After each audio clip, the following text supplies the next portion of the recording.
각도가 정상으로 있어요. 근데 너무 많이 들어갔어요. 그러면 얘를 이대로 밖으로 꺼내고 싶어요. 그러면 이 바깥쪽에 잇몸뼈가 생겨야 돼요. 안으로 들어가서 흡수되는 건 가능한데 이미 흡수가 다 된 뼈는 밖으로 민다고 해서 여기 뼈가 안 생겨요.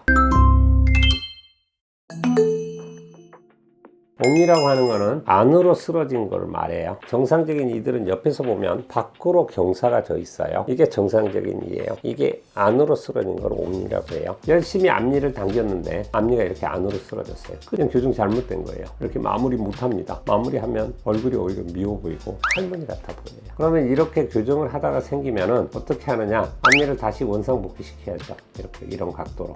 2달 정도면 해소가 돼요. 대부분 옥리는 이가 안쪽으로 쓰러진 거기 때문에 거의 대부분 다 교정으로 해결이 가능해요. 근데 이제 해결이 불가능한 경우는 입이 너무 많이 들어간 거예요. 옥리라는 거는 끝이 안으로 쓰러진 거니까 많이 들어가게 보일 수 있잖아요. 그래서 각도를 바꾸는 건 되는데 이 자체가 각도가 정상인데 너무 안으로 많이 들어간 경우, 교정이 끝났는데 내 이는 옥리가 아니에요. 이 각도가 정상으로 있어요. 근데 너무 많이 들어갔어요. 그러면 얘를 이대로 밖으로 꺼내고 싶어요. 그러면 이 바깥 쪽에 잇몸뼈가 생겨야 돼요. 안으로 들어가서 흡수되는 건 가능한데 이미 흡수가 다 된 뼈는 밖으로 민다고 해서 여기 뼈가 안 생겨요. 그래서 옥리보다 힘들어서 안 되는 거는 이는 정상인데 입이 너무 많이 들어갔어요. 그걸 밖으로 꺼내달라 그러면 꺼낼 때 최대한 노력을 하지만 앞니가 뼈가 안 생기니까 머리만 오히려 옥리의 반대로 밖으로 이렇게 뻗어져요. 그래서 그거는 판단을 잘 하시고 잘 상담을 해 보셔야 돼요.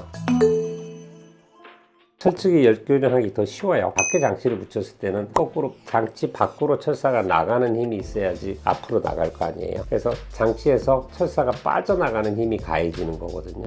철쭉은 이런 철사를 구부려서 앞니를 밖으로 밀거든요. 앞니를 민다는 거는 빠지는 힘이 아니에요. 그래서 앞니를 밀 때는 설측 장치가 더 유리해요. 그렇기 때문에 옥리 해소할 때는 설측이 오히려 더 낫습니다. 대부분 설측이 어렵지 않을까라고 하는 거는 많은 선생님들이 안 하셔서 그래요. 하는 선생님들이 얼마 없으니까 머릿속으로만 생각하는 거예요. 나는 안 해봤지만 설측으로 하면 더 힘들 것 같아. 안 해본 사람 생각에는 훨씬 더 힘들죠. 근데 저는 2개 다 해봤기 때문에 설측이 더 쉬워요. 그거는 이제 성인 환자인 경우에 대부분인데, 이는 움직인다는 거는 뼈 속에서 이가 힘을 받아서 뼈를 흡수를 해서 가고 뒤쪽은 뼈가 생기면서 다시 이를 유지하는 건데, 뼈가 생기고 없어지는 속도가 성장기 애들은 되게 빨라요. 그래서 성장기 애들은 굉장히 많은 힘을 주고 빨리 당겨도 옥리가 잘 안 생기면서 쭉 따라와요. 근데 이미 성인이 됐잖아요. 20살이 넘으면 뼈가 생기고 없어지는 게 별로 없어요. 근데 성인들 교정을 할 때 애들하고 같은 속도로 빨리 하고 싶어 해요. 난 한 1년 반 만에 발치 교정인데도 끝내주세요.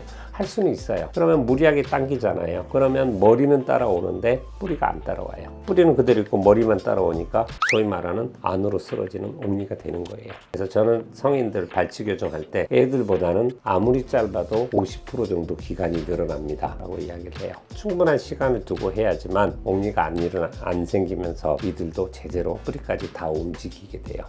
서둘러서 그래요. 빨리 하고 싶어서. 그럴 때는 옥리가 생기기 때문에 교정 기간은 충분한 시간을 두고 해야 된다. 상담을 하실 때도 너무 기간 길어요, 빨리 해주세요 라는 말보다는 나는 부작용이 생기지 않게 충분한 시간을 갖고 하고 싶다라는 마음가짐을 갖고 교정에 임해야 됩니다. 그래서 선생님들이 상담을 할 때 발치 교정을 하는 어려운 경우 같은 경우는 최소한 2-3년 걸려요 라고 하는 게 오히려 그 선생님이 더 정확하게 말씀해 주시는 거예요.